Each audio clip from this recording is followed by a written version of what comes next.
नमस्कार, स्वागत है आप सभी का। इंडिया न्यूज देख रहे हैं आप। मैं हूं आपके साथ पराग गुप्ता। एक नजर फटाफट खबरों पर। गरुड़ा में मुख्यमंत्री मनोहर लाल ने अनाज मंडी का दौरा किया। इस दौरान मुख्यमंत्री ने किसानों से संवाद किया। एक किसान से बातचीत करते हुए मुख्यमंत्री ने गेहूं की फसल के नुकसान की जानकारी दी।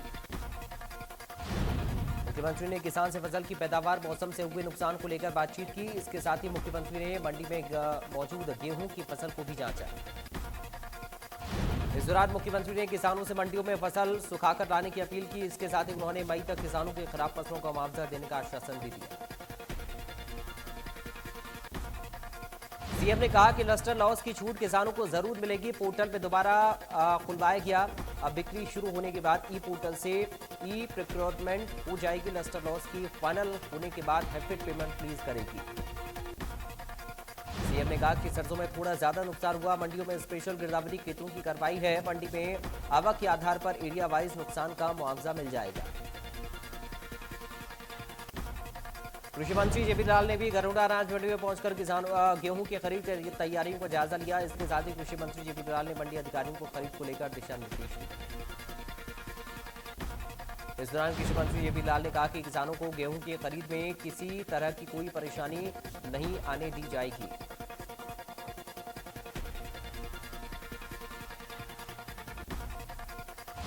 पूर्व सीएम भूपेंद्र सिंह हुड्डा और पूर्व स्पीकर कुलदीप शर्मा ने करनाल की गरुड़ा अनाज मंडी में किसानों से मुलाकात करके उनकी समस्या जानी।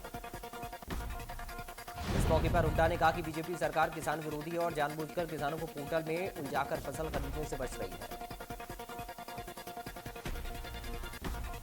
हुड्डा ने कहा कि सरकार को फसलों की गिरदावरी कराकर 25,000 रुपये प्रति एकड़ की दर से किसानों को अवसर देना चाहिए।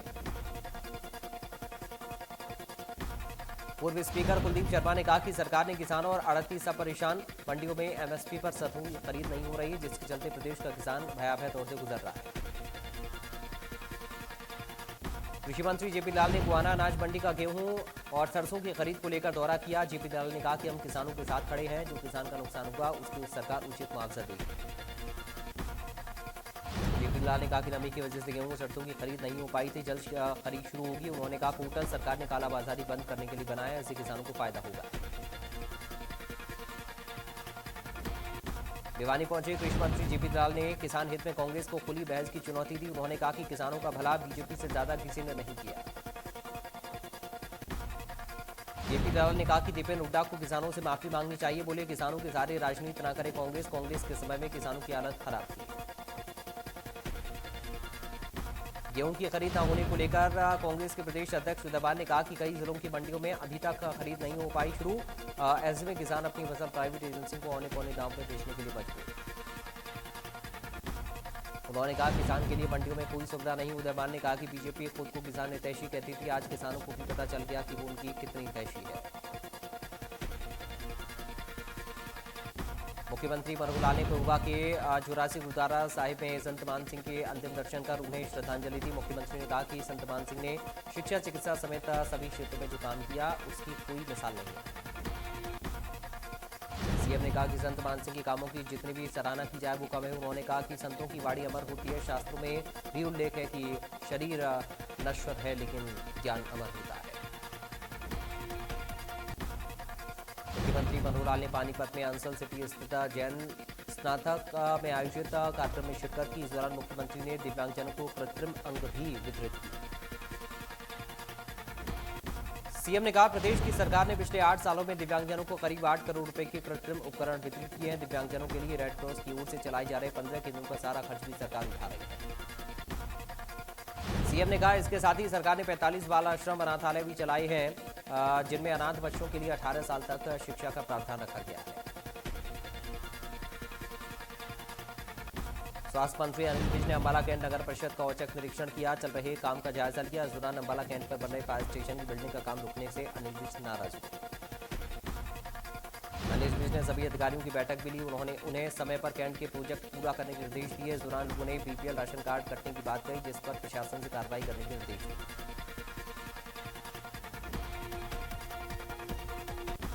कांग्रेस नेता किरण चौधरी ने कहा कि लोगों को तकलीफ है तो सड़क पर आना चाहिए। केंद्रीय राज्य मंत्री राव इंद्रजीत के बयान पर उन्होंने कहा कि अगर इंद्रजीत कांग्रेस में आना चाहते हैं तो उनका स्वागत है।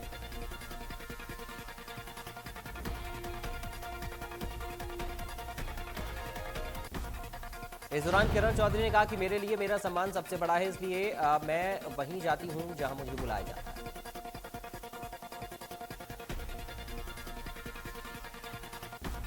चक्की दादरी में परिवर्तन पद यात्रा के दौरान इनेलो सुप्रीमो ओपी चौटाला ने लोगों को संबोधित किया। इस दौरान उन्होंने कहा कि इनेलो की सरकार में प्रदेश के युवाओं को रोजगार देने का काम किया था। ओपी चौटाला ने कहा हमारी सरकार आई तो युवाओं को रोजगार देने का काम करेंगे। इस दौरान उन्होंने कहा इनेलो मजदूर, कर्मचारी, व्यापारी, किसान, छात्र, बेरोजगार, शिक्षा, महंगाई पर परिवर्तन पद यात्रा कर रही है। कनाडा के सस्कैचवान प्रांत का शिष्टमंडल चंडीगढ़ में हरियाणा विधानसभा देखने पहुंचा। इस दौरान सस्कैचवान प्रांत के शिष्टमंडल के साथ विधायी कार्य साझा करने के लिए कार्यशाला का आयोजन किया गया। कार्यशाला में स्पीकर ज्ञानचंद गुप्ता ने हरियाणा विधानसभा की कार्यवाही की जानकारी दी। स्पीकर ज्ञानचंद गुप्ता ने कहा कि 6 महीने पहले राष्ट्रमंडल सम्मेलन हुआ था, उसमें सस्कैचवान के शिष्टमंडल से मुलाकात की थी। प्रधानमंत्री नरेंद्र मोदी के एक भारत श्रेष्ठ भारत अभियान की श्रृंखला में बीजेपी कार्यालय गुरुकमल में ओडिशा उत्कल दिवस मनाया गया। परिवहन मंत्री मूलचंद शर्मा की अध्यक्षता में हुए कार्यक्रम में बीजेपी के राष्ट्रीय प्रवक्ता संबित पात्रा मुख्य अतिथि रहे। कोरोना के बढ़ते मामलों के बीच प्रदेश में स्वास्थ्य विभाग ने मॉकड्रिल कर व्यवस्थाओं का जायजा लिया। इस दौरान अम्बाला कैंट सिविल अस्पताल में स्वास्थ्य मंत्री अनिल विज मौजूद रहे। विज ने अस्पताल की मशीनरी, टेस्टिंग व्यवस्था से लेकर ऑक्सीजन, वेंटिलेटर तक की व्यवस्था की जानकारी ली। अनिल विज व्यवस्था से संतुष्ट दिखाई दिए। डॉक्टर्स को अलर्ट रहने की सलाह दी। सिरसा के नागरिक अस्पताल में ही मॉकड्रिल का आयोजन किया गया। इस मॉकड्रिल में डॉक्टर्स के अलावा पैरामेडिकल स्टाफ के सदस्यों ने भाग लिया। करनाल के नागरिक अस्पताल में कोरोना की मॉकड्रिल की गई। डमी मरीज के जरिए अस्पताल की व्यवस्था का आकलन किया गया। सिविल सर्जन ने बताया कि अस्पताल में ऑक्सीजन प्लांट, वेंटिलेटर, कोरोना मरीजों को लेकर किए गए इंतजाम ठीक है। कोरोना की चुनौती से लड़ने के लिए फरीदाबाद में मॉकड्रिल का आयोजन किया जा रहा है। जिले में कोरोना से लड़ने के लिए रखने वाली वैक्सीन खत्म हो चुकी। पिछले 10 दिन से फरीदाबाद में वैक्सीन नहीं है। कोरोना के बढ़ते मामलों को देखते हुए जींद के सिविल अस्पताल में मॉकड्रिल की गई। कोरोना के संदिग्ध मरीज को इमरजेंसी वार्ड से होते हुए आइसोलेशन वार्ड में लाया गया। प्रोग्राम में कोविड से बचाव की तैयारियों को परखने के लिए मॉकड्रिल किया गया। डीसी निशांत कुमार यादव ने मॉकड्रिल के दौरान स्वास्थ्य संस्थानों का दौरा किया। पंचकुला के उपायुक्त महावीर कौशिक ने पंचकुला के सेक्टर 6 में अस्पताल व्यवस्थाओं को जायजा लिया। उपायुक्त पंचकुला महावीर कौशिक ने ऑक्सीजन प्लांट और अस्पताल के विभिन्न क्षेत्रों का दौरा किया।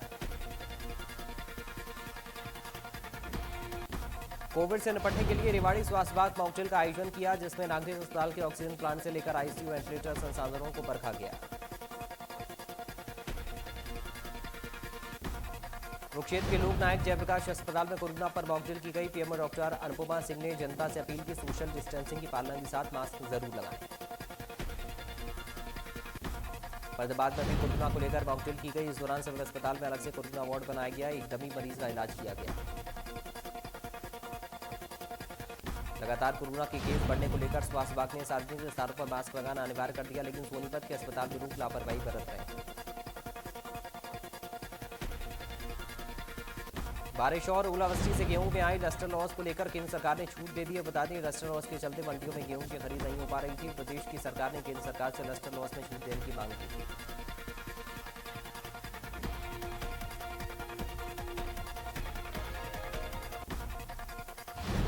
ऐसे में सरकार लस्टर लॉस वाले गेहूं को अंडर रिलैक्स्ड स्पेसिफिकेशन के तहत खरीदेगी। एफसीआई ने अलग अलग मंडियों से गेहूं के सैंपल लिए थे। रिपोर्ट के बाद केंद्र सरकार ने यूआरएस के तहत छूट देने के आदेश दिए।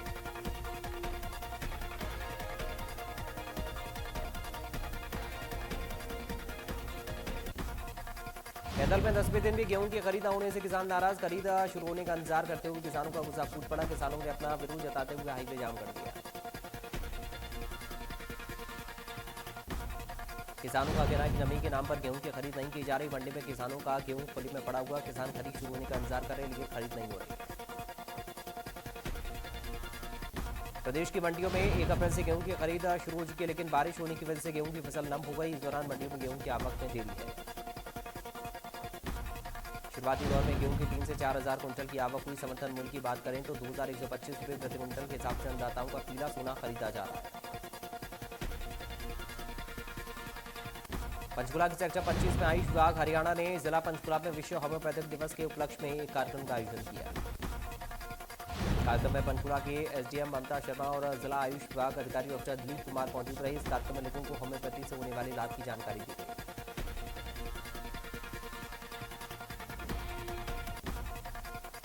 भिवानी के भवानीखेड़ा हल्के में सीएम ने जनसंवाद कार्यक्रम का असर। वार्ड नंबर 10 से महिला सरोज देवी का राशन कार्ड बना दिया गया। महिला ने जनसंवाद कार्यक्रम के दौरान शिकायत की। महिला को 6 महीने से राशन नहीं मिल रहा था। फिंगरप्रिंट बैच न होने से दिक्कत हो रही थी। जनसंवाद कार्यक्रम के दौरान शिकायत मिलने पर सीएम मनोहर लाल ने तुरंत समस्या का समाधान किया। सीएम ने जनसंवाद कार्यक्रम को लेकर पलवल में तैयारी जारी है। पलवल में 12 अप्रैल से 14 अप्रैल तक सीएम मनोहर लाल जनसंवाद करेंगे। इस दौरान मुख्यमंत्री कई गांवों में जाकर ग्रामीणों के साथ सीधे संवाद करेंगे। मुख्यमंत्री के दौरे को लेकर जिला उपायुक्त नेहा सिंह और जिला अतिरिक्त उपायुक्त हितेश कुमार मीणा ने कई जगहों पर जाकर निरीक्षण किया। इस मौके पर जिले के सभी विभागों के अधिकारी मौजूद थे।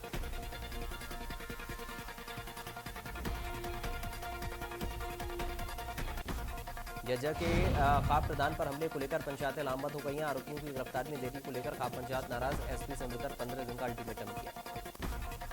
खाप पंचायतों ने तय समय में गिरफ्तारी न होने पर आंदोलन की चेतावनी दी। बता दें कि कादियान खाप के प्रधान पर जानलेवा हमला हुआ था। नीचे चौरा गैंग से गैंगस्टर ने इसकी जिम्मेदारी ली। सोना नगर परिषद में अधिकारियों की मनमानी हावी, जिससे नाराज पार्षदों ने नगर परिषद कार्यालय का ताला जड़ दिया। बताया जा रहा है कि विकास कार्य न होने से पार्षद नाराज थे। पार्षदों ने शुक्रवार को अधिकारियों को चेतावनी दी थी, लेकिन चेतावनी के बावजूद अधिकारी कार्यालय में नहीं मिले। ऐसे में गुस्साए पार्षदों ने नगर परिषद कार्यालय पर ताला जड़ दिया। सोनीपत की सड़कें अवैध होर्डिंग से भरी पड़ी हैं। नगर निगम के यूनिकोन पर अवैध होर्डिंग लगाने वाले बाज नहीं आ रहे, जिससे नगर निगम को 1 करोड़ का नुकसान होगा। नगर निगम की 75 जगह चिन्हित की गई। शहर में एंट्री करने और चौराहों पर अवैध रूप से अलग अलग जगह होर्डिंग लगाई गई। नगर निगम की कमिश्नर मोनिका गुप्ता ने कहा कि ऑनलाइन पोर्टल के माध्यम से दोबारा टेंडर लगाकर सभी साइट के माध्यम से करोड़ों रुपए नगर निगम में इकट्ठा किए जाएंगे। प्रदेश में सीएम फ्लाइंग की कार्रवाई जारी। सीएम फ्लाइंग की टीमें अलग अलग जिलों में जाकर अवैध तरीके से काम करने वालों पर शिकंजा कस रही है। रेवाड़ी में सीएम फ्लाइंग ने अवैध रूप से रूढ़ी बेचने वाले आरोपी पर कार्रवाई करते हुए दिल्ली जयपुर हाईवे स्थित रानीवास मोड़ पर छापेमारी की। व्यापारी को नोटिस जारी किया। भिवानी में सीएम फ्लाइंग ने जन स्वास्थ्य विभाग के कार्यालय में छापेमारी की। जहां रेड के दौरान कई कर्मचारी गैर हाजिर रहे। फैजाबाद में राशन डिपो पर चीनी और गेहूं कालाबाजारी की शिकायत मिलने पर सीएम फ्लाइंग ने राशन डिपो पर छापेमारी की। इस दौरान राशन डिपो पर चीनी और गेहूं का स्टॉक कम मिला, जिसको लेकर राशन डिपो संचालक के खिलाफ सीएम फ्लाइंग ने मामला दर्ज कराया। नारनौल में स्वास्थ्य कर्मचारी ने अपनी कई मांगों को लेकर प्रदर्शन किया। स्वास्थ्य कर्मचारी ने प्रदर्शन के साथ साथ नागरिक अस्पताल में धरना दिया। स्वास्थ्य कर्मचारियों की मांग है कि एनएचएम कर्मचारियों को 4200 रुपये ग्रांट किया जाए। तो वहीं उन्होंने कहा कि कोरोना जैसी विकट स्थिति में भी अपनी जान जोखिम में डालकर काम करते हैं। सोनीपत में सर्व कर्मचारी संघ की गेट मीटिंग मांगों को लेकर कर्मचारी संघ की बैठक में कर्मचारियों को दिया रैली का न्योता। पर 28 अप्रैल को रैली को करेगा सर्व कर्मचारी संघ। गन्नौर के मस्जिद में नमाज अदा करने वाले विशेष समुदाय के लोगों पर हमला करने वाले 10 युवकों को कोर्ट में पुलिस ने पेश किया। पुलिस ने 3 युवकों को 1 दिन की रिमांड पर लिया। कोर्ट ने बाकी 7 को न्यायिक हिरासत में भेजा। बादलगंज सेक्टर 7 में एक विवाहिता दहेज की बलि चढ़ गई। परिजनों ने विवाहिता के पति और सास पर दहेज हत्या का मामला दर्ज कराया है। परिजनों का आरोप है कि विवाहिता का पति और सास अक्सर मायके से दहेज लाने की मांग करते थे। कम दहेज लाने के चलते उसे ताने में दिए जाते थे। कैथल में पुलिस ने एक युवक को गिरफ्तार किया, जो युवती का अश्लील फोटो वायरल करने की धमकी दे रहा था। आरोपी युवक लड़की को अश्लील फोटो वायरल करने के लिए ब्लैकमेल कर रहा था, पैसों की मांग कर रहा था। जज्जर के मदाना खुदगांव में एक शख्स ने पत्नी समेत 2 बच्चों को मौत के घाट उतार दिया। बाद में खुदकुशी कर दी। सूचना मिलते ही पुलिस घटनास्थल पर पहुंची। शवों को कब्जे में लेकर मामला दर्ज किया। आगामी कार्रवाई जारी है। रेवाड़ी में फसलों में आगजनी की घटना बढ़ रही, जहां बावल उपमंडल के गांव हरचंदपुर में 1 एकड़ में कटाई के बाद सरसों की उपज जलकर आग हो गई। सूचना मिलते दमकल कर्मी मौके पर पहुंचे, लेकिन तब तक फसल जलकर आग हो चुकी थी। आग लगने की वजह का खुलासा नहीं। सोनीपत के मेहंदीपुर गांव पे दिन दहाड़े गोलियां मारकर एक शख्स की हत्या कर दी गई। गैंगवार और आपसी रंजिश की चलती वारदात को अंजाम दिया गया। मृतक के भाई ने कामी गांव में 2 आरोपियों समेत अन्य के खिलाफ केस दर्ज कराया। फिलहाल पुलिस आगामी कार्रवाई कर रही है। नरोडा के मुख्य डाकघर में चोरों ने लाखों के सामान पर हाथ साफ कर दिया। चोरों ने पोस्ट ऑफिस से 4 बैटरी का इन्वर्टर सेट, कंप्यूटर प्रिंटर चोरी कर लिया। पोस्ट पोस्ट ऑफिस में चोरी की घटना के बाद से कर्मचारी में दहशत। बता दें पोस्ट ऑफिस में सीसीटीवी नहीं लगाया गया। फिलहाल पुलिस मामले की जांच कर रही है। अंबाला मोहड़ा के नजदीक ट्रक में भरे कई गौवंश मिले जो कि पंजाब से यूपी लेकर जा रहे थे। ट्रक चला रहे 2 युवकों को पुलिस ने गिरफ्तार किया। ट्रक के अंदर लगभग 25 से 30 बैल और गाय बंधी हुई थी जिनकी टांगी बंधी हुई थी। बजरंग दल के लोगों ने पशुओं को रामबाग गौशाला में उतरवाया। दोनों गौ तस्कर पर पुलिस ने मामला दर्ज किया।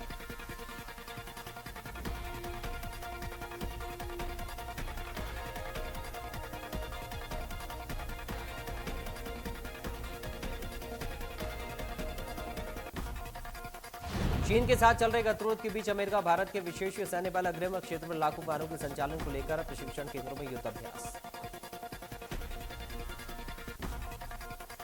झारखंड के जमशेदपुर शहर में 2 गुट आमने सामने आ गए। इस दौरान पत्थरबाजी आगजनी भी हुई। दोनों गुटों की ओर से धार्मिक नारेबाजी की गई। सूचना मिलती बड़ी संख्या में पुलिस बल मौके पर पहुंचा। देर रात पूरे इलाके को पुलिस ने छावनी में तब्दील कर दिया। पाकिस्तान के प्रधानमंत्री शहबाज शरीफ, राष्ट्रपति डॉक्टर आरिफ अलवी की भी सब कुछ ठीक नहीं चल रहा। सुप्रीम कोर्ट बिल 2023 को बिना पास किए वापस लौटाने की डॉक्टर अलवी के फैसले की शहबाज ने आलोचना की। सीरिया में आतंकवादियों ने शनिवार रात उत्तरी इजराइल की ओर से 3 रॉकेट दागे। इजरायली सेना ने कहा कि एक क्षेत्र में बढ़ते तनाव के बीच सीरिया की ओर से हमला किया गया। ग्रीस और माल्टा के बीच एक जहाज समुद्र में डूब गया। घटना में 2 लोगों की मौत हो गई जबकि 20 से ज्यादा लोग यात्री लापता। जहाज में लगभग 400 से ज्यादा यात्री सवार थे।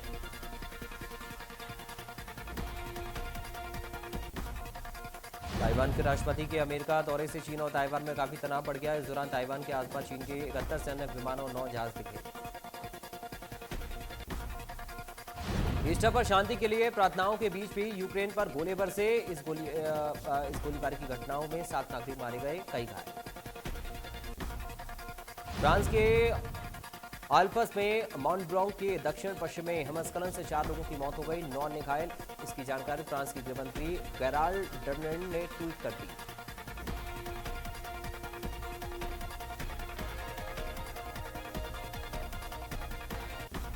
पाकिस्तान के लाहौर हाई कोर्ट में पूर्व प्रधानमंत्री इमरान खान के खिलाफ तोशाखाना भ्रष्टाचार मामले की सुनवाई 12 अप्रैल को होगी। कॉमेडियन भारती सिंह अपने बेबी बॉय लक्ष्य के साथ पूरी तरह से हर पल को खुलकर जी रही हैं। उन्होंने बताया कि उन्हें अब बेटी चाहिए और इसके लिए कुछ भी करने को तैयार है।